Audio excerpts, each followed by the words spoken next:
नमस्कार बच्चों, कैसे हैं आप सभी। आशा करता हूं सब बढ़िया होंगे।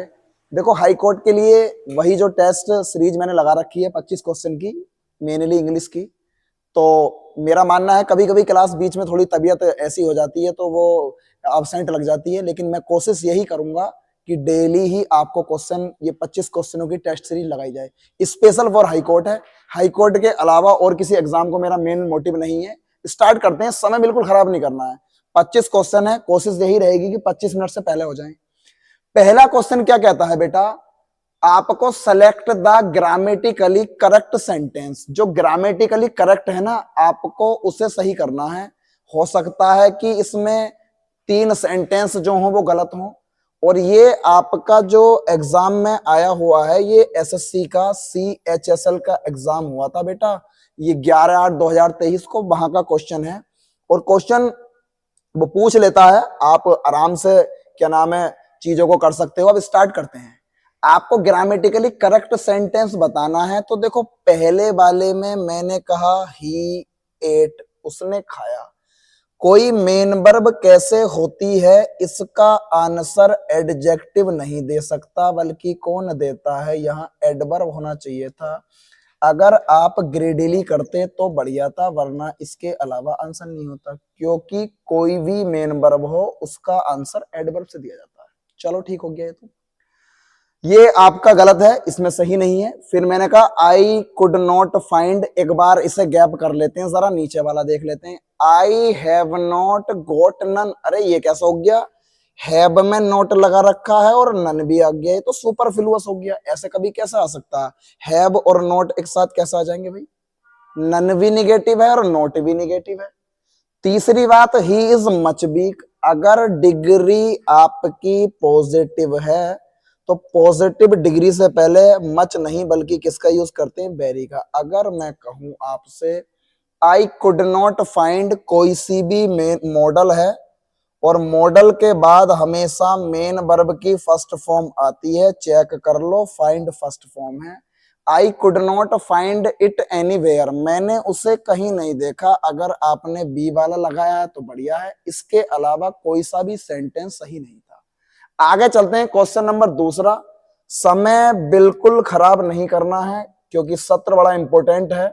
और जो बच्चे इस उम्मीद से बैठे हैं कि हम इंग्लिश की वजह से हाई कोर्ट में ना रहें, तो मेरा वादा है, ये दावा है आपसे कि आप अगर मेरे ये प्रैक्टिस सीरीज जो मैंने चलाई है आपके हाई कोर्ट एग्जाम के लिए, आपने पूरी देख ली, तो मेरा यकीन है कि आप एवरेजन, औसतन आप 20 नंबर पक्के ले आओगे। करो check.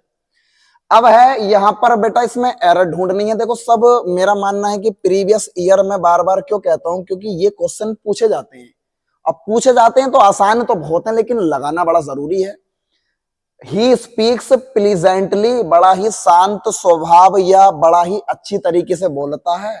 With her yesterday evening but not today, बहुत ही आपने थोड़ी सी यहां एक बात गलत कर दी। अगर यस्टरडे वाली कोई घटना हो कि वो कल शाम जो था बहुत ही प्यार या प्यारे तरीके से बोला, तो यस्टरडे वाली घटना बेटा प्रेजेंट इंडेफिनिट मतलब डू डस में नहीं बल्कि डिड में बनती हैं। आपको स्पीक नहीं बल्कि क्या करना था, स्पोक।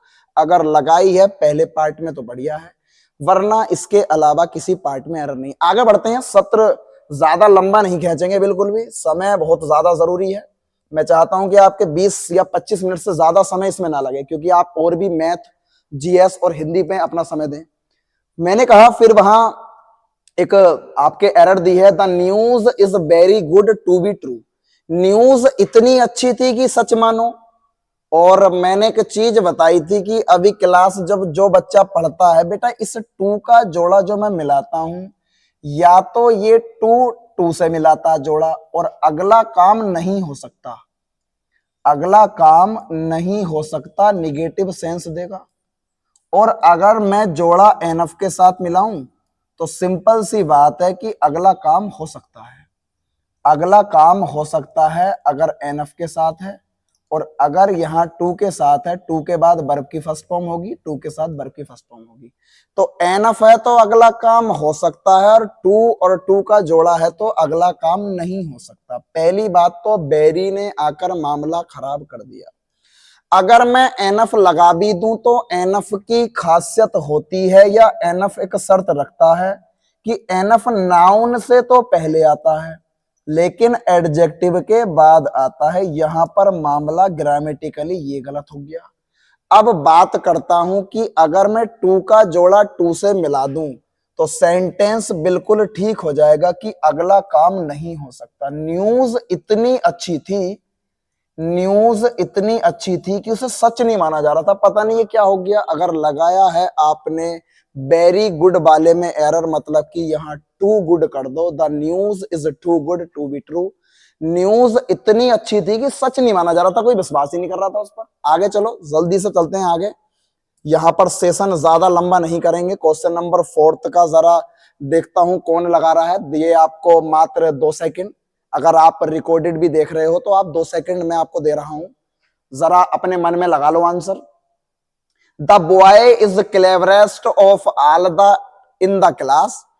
ऑफ ऑल देखते ही साथ, जब मैं किसी समूह में से या तो दो से अधिक हों, दो से अधिक हों, या अगर मैं किसी समूह में से, किसी समूह में से किसी भी एक नाउन को निकालूं तो सुपरलेटिव डिग्री आती है। देखो क्लेवरेस्ट सुपरलेटिव डिग्री है क्लेवर की, लेकिन सुपरलेटिव डिग्री की खासियत है कि वो अपने से पहले द जरूर लेती है। आपने अगर सी पार्ट में करा है तो बढ़िया है।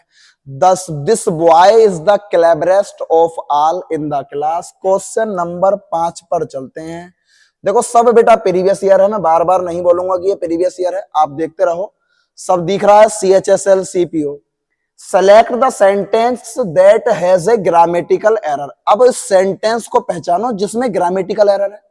तो पहले चेक कर लेते हैं कि Rama run can wall model है, मेन वर्ब की फर्स्ट फॉर्म, उसके बाद सॉरी मॉडल है, आप जानते हो मॉडल हेल्पिंग वर्ब का काम करेगी, मॉडल के बाद मेन वर्ब की फर्स्ट फॉर्म, और ये जो होता है फास्टली नाम का शब्द दुनिया में होता ही नहीं है। अगर एडजेक्टिव हो तो फास्ट होगा, एडवर्ब हो तो फास्ट होगा, मतलब कि हमेशा किस रूप में मिलेगा? फास्ट। मुझे लगता है जब पार्ट में इसमें ही एरर मिल गई तो निशान तो लगा दिया, चलो ये पार्ट चेक कर लो, कभी ऐसा ना हो कि दूसरे पार्ट में भी कभी कंफ्यूजन हो। गो बैक, वापस जाओ, टू योर रूम, अपने रूम की तरफ। बढ़िया है, तो कोई दिक्कत नहीं है। डोंट टॉक, ज्यादा तेजी से मत बोलो। टॉक का मतलब बोलो, और लाउडली होता है जब शोर मचता है, बिल्कुल सही है, एडवर्ब है। आप जब अनवांटेड सिग्नल चाहते हो तो ये लाउडली आता शोर के लिए, बढ़िया है। और रन, दौड़ो, और तेजी से दौड़ो, मेन वर्ब की विशेषता एडवर्ब बता रहा है। तीनों के तीनों सही हैं, लेकिन ऊपर वाले में फास्टली नाम का शब्द दुनिया में होता नहीं, फास्ट होता है। आगे चलते हैं बेटा नेक्स्ट क्वेश्चन पर। क्वेश्चन नंबर 6, 25 में टोटल, बस ज्यादा नहीं है हमारे क्वेश्चन। एक crocodile was swimming in a river. जो एक मगरमच्छ है वो नदी में तैर रहा है या तैर रहा था, वाज स्विमिंग। भाई एक क्रोकोडाइल हो गया आपका, जो ये क्रोकोडाइल है आपका मगरमच्छ, आपका ये क्रोकोडाइल हो गया। क्रोकोडाइल के अनुसार आपने जो वर्ब ले ली वो वाज ले ली। अच्छा एक सेकंड सेलेक्ट कर लेते हैं जरा, थोड़ा सा अब देखते हैं। तो क्रोकोडाइल के अनुसार जो आपकी वर्ब आई वो आपने वाज ले ली, थोड़ा सा वो मिस्टेक हो गया था हल्का सा। देखो क्रोकोडाइल मगरमच्छ है, बिल्कुल सही है बेटा। क्रोकोडाइल एक मगरमच्छ, एक मगरमच्छ के अनुसार वाज आई। और स्विमिंग और जो आपका फ्लोट होता है, देखो एक शब्द स्विम होता है, एक होता फ्लोट। अगर मैं स्विमिंग की बात करूं तो ये आप जब प्रयास करके तैरते हो, जब हाथ पैर चलाओगे प्रयास करके तैरोगे तो हमेशा ध्यान रखना स्विम होता। और जब आप बिना प्रयास के तैरोगे, मतलब कि जब बहने वाला सेंस आता, जैसे कि जब आप बिना प्रयास करके तैरते हो तो वहां फ्लोट आ जाता। जैसे कि डेड बॉडी हो, पानी में फ्लोट करती है, तैरती नहीं है क्योंकि प्रयास नहीं कर सकती। पेड़ का पत्ता है, कोई लीफ, वो हमेशा जो है वो फ्लोट करेगा। कोई वुड लकड़ी जा रही है तो सब फ्लोट करते हैं। कहने का मतलब प्रयास करके तैरते हैं। मगरमच्छ जिंदा है, प्रयास करके तैरेगा। इन ए रिवर, एक नदी में, no error is required, sentence में कोई एरर नहीं है। आगे चलते हैं क्वेश्चन नंबर 7। सत्र को बिल्कुल भी लंबा नहीं करना है क्योंकि समय ज्यादा वेस्ट करना ही नहीं है हमें। जरा देखते हैं कौन बच्चा लगा रहा है इसका। इसमें बेटा क्वेश्चन में मैं बता देता हूं, आपको यहां पर रोंग वाली स्पेलिंग छांटनी है। कौन सी स्पेलिंग रोंग है? अगर जो गलत स्पेलिंग है आप छांट सकते हो, जो स्पेलिंग गलत है चेक कर लेते हैं जरा, गलत वाली कौन छांट रहा है इसमें। देखो पहले नीचे वाली चेक कर लो, टेरिटरी, ये तो कोई क्षेत्र होता है विशेष, सही है, जिसमें आप रहते हो। एक एक्सीलेंस, EXCELL, ये एक्सीलेंस बढ़िया है, ये अच्छा प्रदर्शन होता है, बेहतरीन। और बिजनेस में BUSINESS बढ़िया है बिजनेस। लेकिन एक नॉलेज में जानना बड़ा जरूरी होता है, एक नॉलेज वाली स्पेलिंग यही गलत हो गई। एक नॉलेज की स्पेलिंग ACKNOWLEDGE होती है, एक नॉलेज। यहां पर आपने डी नहीं दिया, इसलिए आपका जो ए वाली स्पेलिंग थी वो गलत हो गई। ठीक है बेटा, आगे चलते हैं। क्वेश्चन नंबर अगला इसका, क्वेश्चन नंबर 8 क्या कहता है जरा देख लेते हैं। इसमें भी स्पेलिंग्स की बात है। The handloom shop at the ring road has many kinds of bags such as paper हैं, लेदर हैं, क्लॉथ हैं एंड कैनवास है। यहां पर भी ये बोल रहे हैं कि जो स्पेलिंग गलत है आपको रोंग वाली स्पेलिंग पर निशान लगाना है जो गलत है। इसका मतलब 3 सही होंगे और एक गलत होगी। तो पेपर तो बिल्कुल सही है, इसमें तो कोई दिक्कत नहीं है। चलो अभी कैनवास देख लेते हैं। मान लिया हम नहीं जानते थोड़ी देर के लिए कैनवास क्या है। लेदर चमड़ा होता, LEATHER। क्लॉथ कपड़ा होता जो बिना सिला है, कोई दिक्कत नहीं है। लेकिन कैनवास बेटा ये बिल्कुल गलत है, ये वाली स्पेलिंग ही गलत थी। अब आप कहोगे कैनवास क्या है सर? अगर मैं CANVASS की बात करूं तो ये होता वोट मांगना, गली में घूम घूम कर वोट मांगना, कैनवास डबल एस। और मैंने कहा सिंगल अगर एस है CANVAS तो ये किरमिच होता, जैसे कि किरमिच की गेंद आती थी पहले, मोटा कपड़ा, तो किरमिच बोलते हैं मोटे कपड़े को। तो ये मोटा कपड़ा है तो किरमिच है। और अगर मैं कहूं CANVASS है तो कैनवास वोट मांगना है। हालांकि इसमें बिल्कुल गलत था, वी करा है तो बढ़िया है। आगे चलो सीधा, ज्यादा समय खराब नहीं करते हैं, आगे अपनी वीडियो को तुरंत आगे बढ़ाते हैं जरा इसे, अपने सेशन को। मैंने कहा जो विजडम है मैं बता देता हूं, आप मेरे हिसाब से चलो। आपको विजडम का एंटोनियम लगाना है। ANT जब भी बोलूंगा एंटोनियम है, और SYN होगा तो सिनोनियम है। विजडम का मतलब होती है बुद्धि। अब बुद्धि का एंटोनियम होगा जिसके अंदर बेवकूफी है, स्टूपिडिटी हो जाएगा, कोई और लगा देगा। एक्सपीरियंस तो अनुभव होता है, मोडेस्टी सभ्यता होती है, और इंटेलिजेंस तो खुद बुद्धिमत्ता होती है। फिलहाल नो का ए लगाया तो बढ़िया। आगे चलते हैं, रुकना नहीं है बिल्कुल भी, ज्यादा समय खराब नहीं करूंगा बिल्कुल भी। जरा लगाते हैं जरा। मैंने कहा गिल्टी, बेटा गिल्टी का भी आपको जो लगाना है, मैं गिल्टी का यहां लगा देता हूं, आप एंटोनियम ही लगाओ। शुरू में एंटोनियम रखता हूं, फिर उसके बाद सिनोनियम रख दूंगा। ये 2 2 3 3 करके मैंने सारी चीजें बांट रखी हैं जो हाई कोर्ट में आपके एक्सपेक्टेड पूछ सकता है। गिल्टी का मतलब होता है अपराधी, जिसने गिल्ट करा हो। अब कोई गिल्ट करा होगा किसी ने तो वो अपराध करा होगा, और अपराध से अपराधी बन गया, तो जो अपराधी है वो गिल्टी है। अब अपराधी का एंटोनियम क्या होगा? तो रेस्पॉन्सिबल तो उत्तरदायी होता है, जिम्मेदार। और क्रिमिनल इसका सिनोनियम है, खुद अपराधी है। बेटा अगर पेशेंट है तो ये रोगी होता है, लेकिन इनोसेंट जो होता है वो बिल्कुल भोला भाला, या आप कह सकते हो जो आपका जो जिसके ऊपर कोई गुनाह ही साबित नहीं हुआ उसे इनोसेंट बोलते हैं। फिलहाल गिल्टी का इनोसेंट आ जाएगा, जिसके ऊपर कोई मुकदमा ही दर्ज नहीं है। आगे चलो क्वेश्चन नंबर 11 की तरफ अग्रसर होते हैं। जरा लगाओ इसका, भरपूर समय देता हूं आपको। रिपल्सिव, मैं कह रहा हूं रिपल्सिव का फिर दोबारा एंटोनियम लगाओ। मैं आपसे एंटोनियम मांग रहा हूं क्योंकि क्वेश्चन में मैंने लिखवाया नहीं है, वो मैं बदल सकता हूं क्योंकि विविधताएं हैं, एक से ज्यादा चीजें सिखानी है। जल्दी बताओ यहां पर रिपल्सिव का एंटोनियम क्या है? रिपल्सिव का मतलब होता है प्रतिकर्षित करना, चीजों को दूर भगाना। रिपल्सिव का मतलब है प्रतिकर्षित करना, मतलब कि अपने से दूर भगाना। तो इसका उल्टा यही तो होगा, अपने पास लाना, अट्रैक्टिव, आकर्षित हो जाएगा इसका ए ऑप्शन।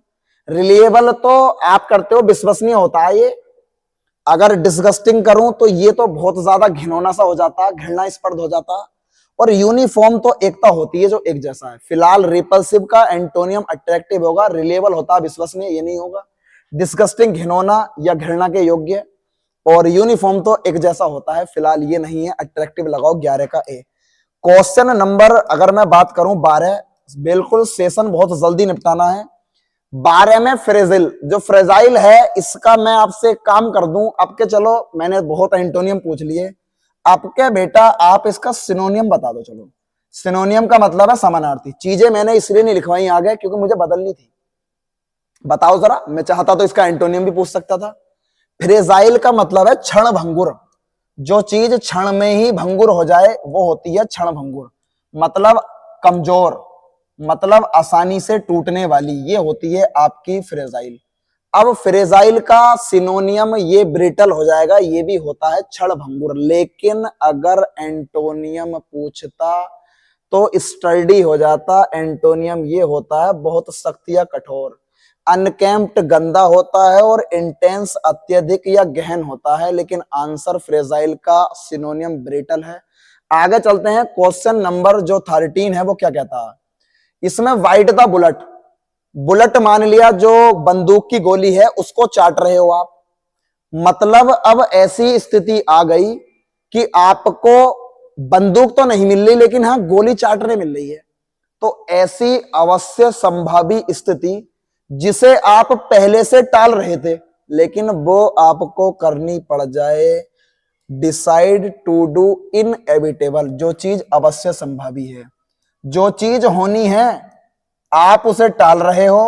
तो ऐसी घटना को मैं जो कहूंगा बाइट द बुलेट कहूंगा कि आपको अब बंदूक की गोली चाटनी पड़ रही है, बंदूक तो मिल नहीं रही। तो एक ऐसी अवश्य संभावी घटना जिसे आप टाल रहे थे उसको करने का निर्णय लेना, ये कहलाता decide to do the inevitable which you are avoiding. आगे चलते हैं, क्वेश्चन नंबर 14। ये भी ईडियम है, मुहावरे हैं ये। स्पिल द बीन्स, ये बेटा ईडियम है आपकी। स्पिल द वीन, उस दिन भी मैंने बताया था कि स्पिल द वीन का जरा लगाओ, देता हूं आपको एक सेकंड, देखूंगा कौन लगा रहा जरा इसका। स्पिल द बीन्स का मतलब है आपने इस फली को स्पिल कर दिया। ये सेम की जो फली है बीन्स है, जो सेम की फली होती है उसे बीन्स बोलते हैं। तो ये बीन्स को आपने खोल दिया, खोलकर मतलब उसे तोड़ दिया, तोड़ तो नहीं कह सकते लेकिन इस तरीके से जो खोल देते हैं फली को वो स्पिल बोलोगे। अब जब फली खोल दी तो फली के अंदर पता चलेगा ना दाना कैसा है, भाई मोटा है, पतला है, कच्चा है, पक्का है। इसका मतलब अगर आपने सेम की फली को खोल दिया तो जो रहस्य था ना उसे उजागर कर दिया। गिव अवे ए सीक्रेट, मतलब कि रहस्य को उजागर करना, ये होता है आपका स्पिल द बीन्स। इसका मतलब आपने इस सेम की फली को ना खोल दिया, अब पता चल जाएगा कि इसके अंदर क्या क्या छुपा हुआ है। Give away a secret. Question number 15 पर चलते हैं, देखते हैं इसका कौन बच्चा लगाएगा। ये वन वर्ड है बेटा, पूरा आपका ऐसा ब्यौरा तैयार किया है मैंने कि मैं देखूं कि आपकी बोके 5 नंबर वाली और जो ये ग्रामर आनी है 10 नंबर वाली कैसी जाए। सेशन में लाऊंगा क्लोज टेस्ट कंप्रीहेंशन का भी बहुत जल्दी लाने वाला हूं, वो भी आपको मैं हफ्ते में 2 या 3 दिन प्रोवाइड कराऊंगा। आप तो सिर्फ बस जुड़े रहो, चीजें कैसे करानी है क्या करनी है वो मैं करूंगा। जल्दी आंसर लगाओ इसका, बातों में नहीं लगते हैं। Study of sound and sound waves, विज्ञान की वो शाखा जिसके अंतर्गत ध्वनि और ध्वनि की तरंगों का अध्ययन किया जाता है। ये जो आवाज और ध्वनि होती है बेटा, विज्ञान की वो शाखा जहां ध्वनि, आवाज या इनकी तरंगों का अध्ययन करते हैं, उस शाखा को बोटनी कभी नहीं बोलूंगा, वनस्पति विज्ञान। फिजिक्स सब जानते हो, भौतिक विज्ञान। डेमोग्राफी उस दिन बताया था, जनता का अध्ययन, जनसंख्या का अध्ययन। और मैं कहूं एकॉस्टिक्स होती है विज्ञान की वो शाखा जहां हम ध्वनि का अध्ययन करते हैं। फिलहाल 15 का डी हो गया एकॉस्टिक्स। क्वेश्चन नंबर 16 कौन बताएगा। ये भी ईडियम है और बड़ा ही प्यारा, सॉरी ये वन वर्ड है और ये वन वर्ड बड़ा आपका प्यारा है, आप इसे वन वर्ड लिखिए। और यहाँ वन वर्ड है अनेक शब्दों के लिए जो एक शब्द होते हैं। जरा बताइए, ए प्लेस फॉर ब्यूरियल या ए प्लेस ऑफ ब्यूरल। देखो ब्यूरल का मतलब होता है दफनाना, एक ऐसा स्थान जो दफन करने के लिए है, जो दफनाने के लिए है। एक ऐसा स्थान जो दफन करने के लिए है, दफनाने के लिए। चाहो तो आप इधर लिख लो दफनाना, कोई दिक्कत नहीं है। अगर साफ नहीं आ रहा समझ में तो ब्यूरियल का मतलब होता है दफनाना। एक ऐसा स्थान जो दफनाने के लिए है बेटा, ये वन वर्ड है। और वन वर्ड आपसे जरूर 1 नंबर का पूछेगा, ईडियम 1 नंबर का पूछेगा। एक ऐसा स्थान जो दफनाने के लिए है। तो जो दफनाने के लिए स्थान होता है बेटा उसे क्या बोलता हूं? बिल्डिंग तो इमारत होती है। लेबोरेटरी लैब होती है प्रयोगशाला, जहां पर आप प्रयोग करते हो। और अगर मैं बात करूं ऑब्जर्वेटरी, तो ये वेधशाला या जंतर मंतर होता। कोई वेधशाला हो तो मैं उसे बोलूंगा आपके ऑब्जर्वेटरी। लेकिन सीमिट्री जो होता है इसे ग्रेव यार्ड भी बोलते हैं, कोई लिख लेना इसका सिनोनियम, क्योंकि ग्रेव होती कब्र, और कब्र जो मिलती है वो कब्रिस्तान में मिलती है। जिसने सीमिट्री लगाया ऑप्शन नंबर सी तो बढ़िया है, इसके अलावा बेटा इसका कोई आंसर नहीं है। आगे चलते हैं क्वेश्चन नंबर 17। ज्यादा समय वेस्ट नहीं करेंगे, इसकी पूरी पीडीएफ में डाल दिया करूंगा, आप आराम से टेलीग्राम पे स्लाइड आराम से पढ़ सकते हो। अगर आप रिकॉर्डेड में अगर आपको लग रहा हो कि मैं इस क्वेश्चन का सन नहीं लगा पाया, दोबारा लगाना चाहता हूं, तो बेटा आप दोबारा तिबारा 3 4 5 जितनी बार आप मेरी ये पीपीटी पढ़ोगे, आपको आराम से कोई ना कोई चीज जरूर 1 या 2 या 3 बार में सीखने मिलेगी। ही सैड, उन्होंने कहा। अब नरेशन डाल दी मैंने। विविधताएं इतनी डाली हैं इसमें कि आप को हर तरह का क्वेश्चन मिलेगा, जिससे कि आप अपने एग्जाम पर सीधा बार कर सकते हो। He said comma inverted commas 2 and 2, देखो बेटा 2 और 2 मिलकर मेक्स होता है। पहली बात तो 2 and 2 मेक्स 4 है, कोई नहीं, हो सकता है प्रिंटेड मिस्टेक हो। अब 2 और 2 मिलकर 4 बनाते हैं। बाहर वाली घटना मेरी रिपोर्टिंग वर्ब पास्ट में है, फिर भी रिपोर्टेड स्पीच का टेंस नहीं बदलूंगा, क्योंकि यूनिवर्सल ट्रूथ है। 2 और 2 कल भी 4 होते थे, आज भी 4 होते हैं। ही सेड दैट 2 and 2 makes 4, उसने कहा कि 2 और 2 4 होते हैं। 17 का 20 के अलावा आंसर नहीं। आगे आइए क्वेश्चन नंबर आपका चलते हैं 18। सत्र बहुत जल्दी खत्म करूंगा, 20 से 25 मिनट की टाइमिंग मांगी थी आपसे। फिर नरेशन है, जरा लगाइए, आपको फिर 5 सेकंड का समय देता हूं, पढ़ लो आराम से, जिसका जो मन कर रहा पढ़ो। He said comma inverted comma I wrote this book for my brother, simple सी बात है, ये आपकी रिपोर्टिंग वर्ब है, ये रिपोर्टेड स्पीच है, ये पास्ट में है। अंदर बेटा उसने ने कहा है कि मैंने अपनी किताब अपने भाई को, आई बोट दिस बुक, मैंने इस किताब को अपने भाई के लिए खरीदा। ये कोई बात बता रहा, क्वेश्चन नहीं पूछ रहा। अगर कोई बात बताता तो ये सैड सैड रहेगा, सैड टू होता तो टोल्ड में हो जाता। चेक कर लो। अब मैं काम करूंगा कि मैं ज्यादा ऑप्शनों पे नहीं जाऊंगा, मैं देखूंगा ये डिड है, और डिड हेड और थर्ड फॉर्म में जाता। चेक कर लो कहां पर है, कहां पर है हेड और थर्ड फॉर्म। अगर लगाया ऑप्शन नंबर भी सही हो गया। He said that he had bought, this का दैट हो जाएगा, for his brother, option number B is correct answer. आइए 19, तुरंत बिना कोई समय वेस्ट किए हुए, अच्छा PQRS लगा दिया ये, फिर दोबारा पैराजम्बल्स, बच्चे बड़े कहते हैं सर बड़ा डर लगता है हमें, लगाइए जरा इसका, इसमें लग जाता है समय। A match we need to establish and students needs, जो स्टूडेंट्स की नीड है, जो विद्यार्थी हैं उनकी नीड्स, और जो टीचिंग मेथड्स हैं। कुछ लग रहा है कि कुछ आप कहां से इसे जोड़ोगे तोड़ोगे, ज्यादा समय वेस्ट नहीं करते हैं, हमें जरूरत है बी नीड टू एस्टेब्लिश। अब करूंगा match, we need to establish a match, हमें एक मैच को कराने की जरूरत है। फिर कहूंगा बिटवीन। अब 2 चीजें हो गई, एक तो टीचिंग मेथड हो गया और एक स्टूडेंट्स की नीड हो गई। अगर मैं कहूं BAEDC, option number D is correct answer, इसके अलावा आंसर नहीं होगा। चेक कर लो। वी नीड टू एस्टेब्लिश, हमें जरूरत है एक मैच को कराने की, किस किस के बीच, टीचिंग मेथड और स्टूडेंट्स की नीड के बीच। VAEDC, option number D is correct answer. आ जाइए 20 पर तुरंत, समय तो रुकना ही नहीं है बिल्कुल। ये आगे बताइए जरा, लगाओ। ये आपका वॉइस है, पहले नरेशन करा दी, आपका वॉइस दे दिया, जरा बदलना बड़ा आसान है, एकदम खत्म है, बिल्कुल पलक झपकते साथ आंसर आ जाना चाहिए। The child will reside the poem, जो बच्चा है इस पोयम का उद्धरण करेगा, इस पोयम को याद करेगा, इस पोयम को दोहराएगा। चेक कर लेते हैं, आप जानते हो पोयम इधर आएगी, मॉडल बी के साथ जाती, will be will be will be will be. Will be 2 option में है, एक तो इसमें नहीं है, एक ऑप्शन नहीं है, खत्म कर लो। विल वी है तो वाई चाइल्ड, ये आपने क्या कर दिया, तो उठ पटांग बातें कर दी।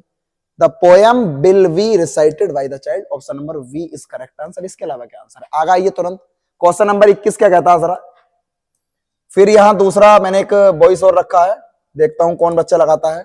ये भी आपका वॉइस है, जरा लगाना। French is taught to us, French हमें पढ़ाई जाती है by miss Ghislaine.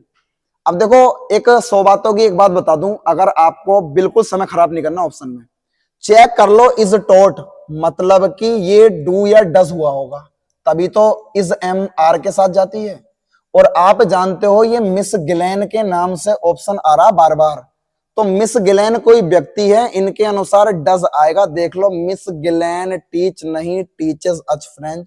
Option number C is correct answer. Miss Gillen teaches us French अगर लगाया है ऑप्शन नंबर सी तो बढ़िया है। आगे चलते हैं बेटा, तुरंत सत्र को ज्यादा लंबा ही नहीं कर सकते हैं। ये क्वेश्चन बहुत ज्यादा इंपॉर्टेंट है और प्रीपोजिशन का है, मेरा मानना है इसमें गलती हो सकती है। The child put a ladder on the ball and क्लाइंड up.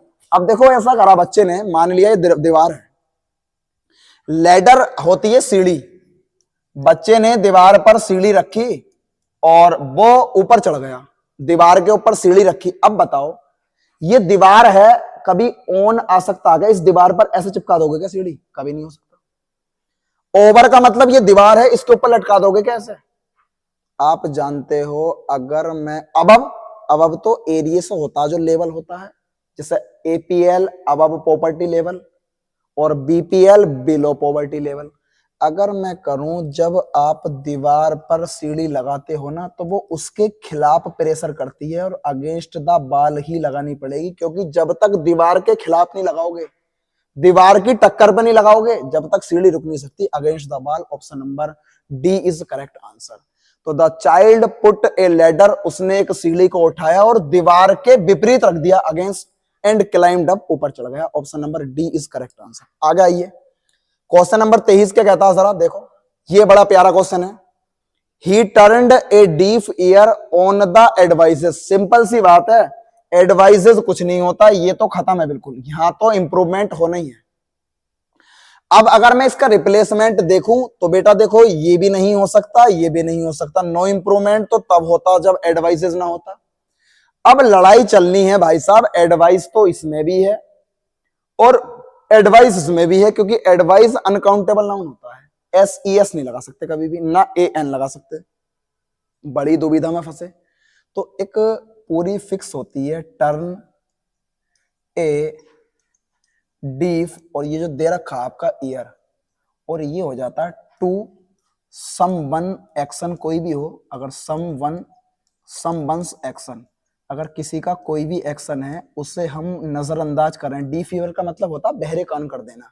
तो turn a deaf ear to someone's action. अब चेक कर लो कि जो उसकी एडवाइस थी उसके माँ बापों की, उसने उसे बिल्कुल ही नजरअंदाज कर दिया। आपने अगर ए लगाया है, क्योंकि प्रीपोजिशन ऑन नहीं आएगी, अभी बताया है, टर्न ए डीफ ईयर, और बेटा टू आती है, इसलिए आपको ऑन को त्यागना पड़ेगा। जिसने लगाया ऑप्शन नंबर ए बढ़िया है।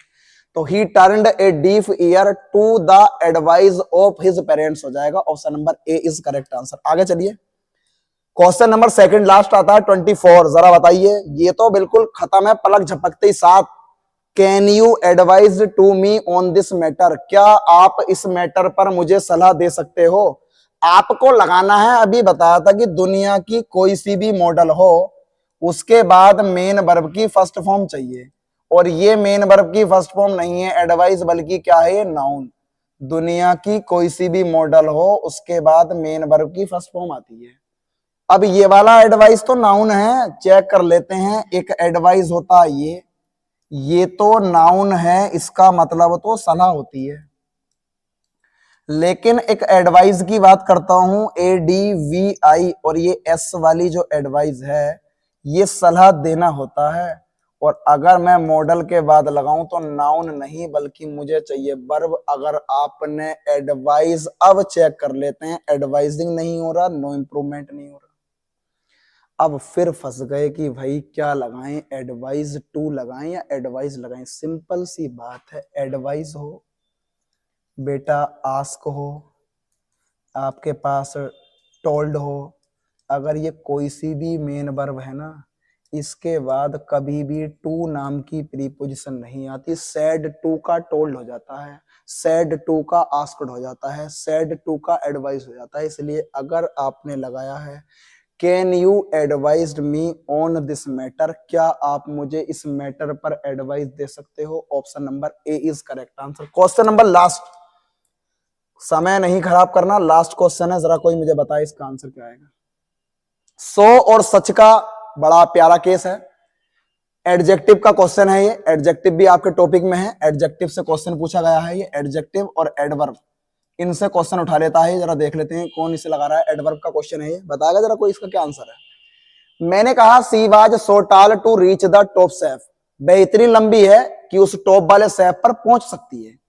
अब सिंपल सी बात है कि सो और सच का जोड़ा जो है ना वो दैट से मिलता है, टू से नहीं मिलता। लिख लो, मैं लिखवा रहा हूं, सो और सच का जोड़ा टू से नहीं दैट से मिलता, इसलिए सो का रिप्लेसमेंट तो 101% बनेगा।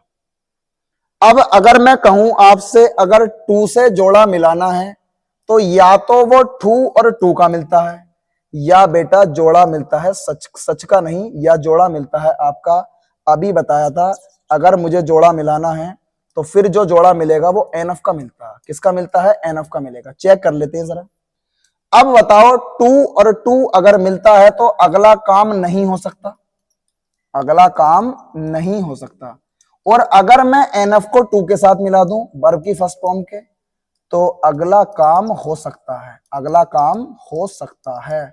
और अगला काम हो सकता है तो बताओ कभी कोई ऐसा हो सकता है क्या कि कोई व्यक्ति इतना लंबा है कि वो छत को छू नहीं सकता, या कोई व्यक्ति इतना लंबा है कि वो टॉप शॉप पर पहुंच नहीं सकता, या पहुंच सकता है, पहुंच सकता है।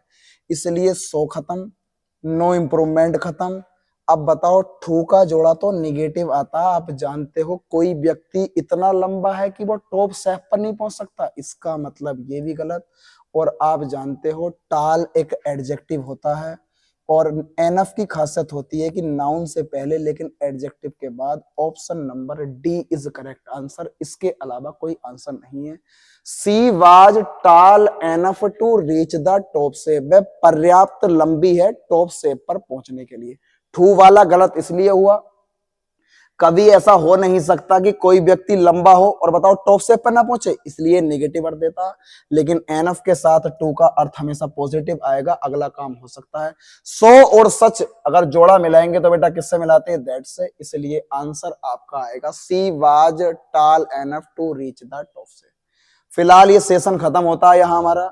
उम्मीद करता हूं बेटा जैसे भी वीडियो आपके लिए मैं ला रहा हूं, और यही उम्मीद करता हूं कि आपको वीडियो बहुत पसंद आए। चीजें वही रख रहा हूं जो हाई कोर्ट से रिलेटेड है, कोई बाहर की चीजें नहीं है, यही पूछी गई है पिछले 2-3 सालों में। 25 क्वेश्चन डेली, ये एक प्रैक्टिस सेट चल रहा है आपका, प्रैक्टिस सीट रोज आपकी आधा घंटा 35 मिनट रोज में क्लास लाऊंगा। कभी हो जाता है कि बीच में गैप हो, एब्सेंट हो जाऊं, उस बात से परेशान नहीं होना है। फिलहाल आप 2 बार 3 बार 5 बार 10 बार जितनी बार चाहो आप इस पीडीएफ को देख सकते हो। मैं टेलीग्राम पे इसकी पूरी एक पीपीटी फिर दोबारा डलवा दूंगा, पूरी पीडीएफ डलवा दूंगा, आपको परेशान नहीं होना है बिल्कुल भी। नमस्कार, धन्यवाद बच्चों।